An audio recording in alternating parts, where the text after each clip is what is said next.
Hello, my name is Nathaniel Jensen, and this is for my professor, Stern. This is my video for my final, and I'm working on the title right now, but the project I've been rolling out the term of the one-day festival or something like that. So without further ado, I would like to go into it. And yeah, so for my summative project, I am going to be looking at what it would look like to plan and execute what I'm calling the one-day festival, or just one day. For now, that's the working title. And in all honesty, this is an event that I probably won't be able to pull off for at least a year. And I'll explain why in a moment. But I want to talk to you about why I want this festival, why this instead of just joining a network one across the state or doing a summer camp, which we would. This would be its standalone thing. And so the idea behind this is, one of the reasons is because it'd be relatively inexpensive compared to like a $300 summer camp. So for example, I'm taking my youth students this in July to a summer camp, and it's $270 per student to go. The idea behind this would be, one, it's shorter. Two, it will be exponentially less. I'm not sure exactly on the working cost or a lot of the finer details, as this is just it's in a very formative stage. And even the completed final will be a formative stage for the actual event. So the idea behind it being relatively inexpensive is, one, for the students, but also on the side of the church, the churches involved. So the idea behind this is, it's not one ministry or one church running a festival. So this isn't my church, which is Venture Church. It's not just our church running this. It will be partnering with the other churches in the town, which are Real Life, which there's another, it's called Bridge Church. And I believe there's one more. It's like E-Life or E-Free or something like that. All three are Pentecostal, so including us, four. All four are either part of the AG or Pentecostal with beliefs running parallel to the Assemblies of God denomination. And so the idea behind partnering with these specific churches is so that, one, we have the same mission, we have the same core values, we have the same mind. And then the other part is, because you're partnering with these churches, you're not running the risk of, you're not breaking the bank. It's not overwhelming for one, because I can't plan this event alone. But if I can narrow down the vision, narrow down the dream for this event, present that to the other youth ministers in the area, and get them to partner with it, get the other churches to partner with it, the financial responsibility and then just the general responsibility of both are being shared. And I'll explain why I want to partner with other churches in a moment. But I want to get to the second reason for doing this event as is, and that is that it is local. Because it's local, we can invest back into our community, right? As churches, that's why we're here. I mean, yeah, I'm a part of the Assemblies of God denomination, which is global, right? But I'm also, my calling is to this specific community. My job is to this community. My responsibility is to this community.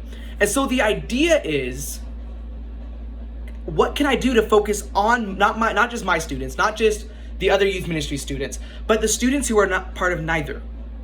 The students who might no other way, might not get invited to a weekly gathering or a camp, might not even hear about it. The idea is to give them an opportunity to experience it.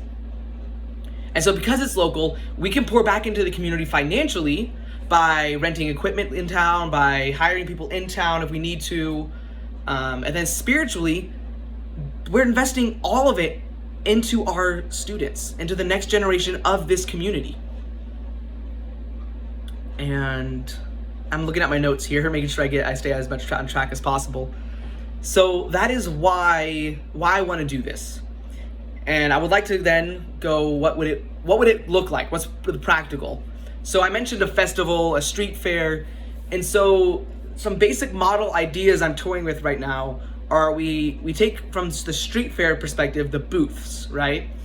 And you have booths for all kinds of different ministries on campus, and the U of I is on campus, is in town here, and then right over like 10 miles away is the WSU, and both of those have a Chi Alpha ministry. And so if we can get like a booth for the Chi Alpha, right? Hey, here's where the future's going. Let's get you connected for the seniors and the juniors. If you, our church partners with local missionaries and foreign missionaries, as do other churches. So we get this street fair model of all of these booths dotting this park, where it would be a local city park, with Chi Alpha, with missions, local ministries, local missions. Get each church and each youth ministry to have a booth, have some info. I'm toying with the idea of seeing if we could bring someone in from the network, just to help them get to understand that yes, the church is local, but it's also global. There's local church and corporate church, and both are important. And then we get booths for like local organizations, like one local ministry outreach that is Pentecostal here is called Project Hope, and they do everything from CR to food pantry to all that. And then we get booths for like counseling and prayer, and because we're not just here to meet a local community need, we're here to meet a local spiritual need as well. And so then we switch over to, for the students, if we take from the music festival, we take from them the idea of live bands, get different worship teams from different churches to play throughout the day. We can even have students come, right, and play. And then it's giving the students a part to, one, own it, because they're more likely to invite kids if they're doing something, right? So the idea is get the students involved, get the students invested as well. And on that note, we do a talent show, right? Or do talent booths maybe, hey, on the east side of the park, there's 5 talent booths, sign up for booth 1 through 5 and invite your friends to come see your talent. I'm not solid on that idea yet. And then we can do like different competitions, get the kids who are athletically talented, right? We do frisbee golf or ultimate frisbee golf, capture the flag. And then throughout, so this is all throughout the day. So the idea is it starts at 9 a.m. and ends at 9 p.m. It's a 12-hour period, all day festival. And throughout the morning, it's a come and go. You can pay admissions, and it's like if you come in at 9 a.m., you pay your 1-day fee. Maybe you get a bracelet, maybe you get a stamp, whatever. You can come and go throughout the day as you please. And then we push for everybody to come back at like 6 for our big service. And what I would love to do, what I've noticed with my students, is I did a Q&A with them, where it was a live Q&A. They could text me whatever questions on this Google numbers that was anonymous, and I'd answer them. There were some fun ones, there were some not ones, but my students loved that. And I did that about a month ago, and every single week the students are asking me, hey, can we do another one? So the students love Q&As. They love the idea of having their questions answered, but maybe they don't like asking the questions because they're awkward, right? So if we do an anonymous live Q&A with all the youth pastors, all 4 of us, right? We do a panel, we'll set up a Google number, put it on a screen. So I think that'd be phenomenal, and I know it would be great for our students. So that all of these ideas, so we do a live Q&A, we would, I'm sorry, I skipped ahead. We would do worship. Get one of the local worship teams to lead a worship set. Then we do our live Q&A. And then I love the idea of bringing in a guest speaker, someone from outside the community. And I'll explain that why. I hope I've explained the rest, all the other questions. A general idea. I'm trying to describe to you kind of a general idea of what this will be. The reason I want to get an outside speaker is because of the one thing I don't like about having multiple churches in the same community is people get a little bit too, egos take too much of a front seat. I've noticed pastors, I've met pastors, and I've had pastors refuse to partner for anything because they can't trust each other. Pastors poach leaders, they poach students. It's sad. I get frustrated when it happens. but it happens. So bringing in an outside speaker, someone from the network, like the DYM, or maybe someone from a different church in the network, So that is someone from the network. That way, there's no chance to. You're not stroking the ego. You're not fueling a fire that doesn't need fueled. One of the things standing in the way of this model idea that I want to do, this idea as a whole,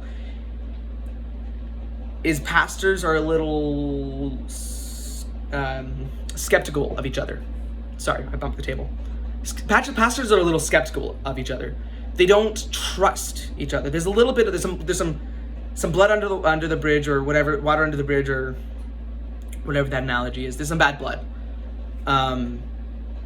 And so one of the things I have to do before I even can present this idea is to present the friendship, present the genuine honesty, present the trust, and build those bridges of relationship with the other youth pastors in the community, with the other organizations in the community, with the schools in the community. The schools are kind of skeptical and a little suspicious of youth pastors. Before I even present this idea of, hey, we should do this event, there's some growth that needs to happen in relationships. And that goes all the way back to my reasoning that's my reasoning for putting this out a couple years into the future. I'm okay waiting for it. I'm okay taking my time planning it, because the groundwork needs laid. Because if I try to rush this, it's going to come out half-baked, ill-supported, and it's not going to do the service that it could do to the community. My final video will be a little bit more, go in detail about what we're doing, why we're doing it, a little bit more focused. I do apologize, I'm scatterbrained today. And I'll be providing a paper explaining why, a lot of my reasoning. So I'm relying heavily on the book Church Administration for the structures that I'm gonna put into place. The book Administration as well, both those two books. I plan on using, and I'll put these will all be on a document with the final project. I'm going outside of the class reading and pulling in from a book called The Celtic Way of Evangelism, because what they did was phenomenal at that time. And so St. Patrick, when he evangelized, he was evangelizing to a people who had enslaved him. He was a slave to one of these Celtic tribes. And he was a slave for I don't remember exactly how long, but a very long time.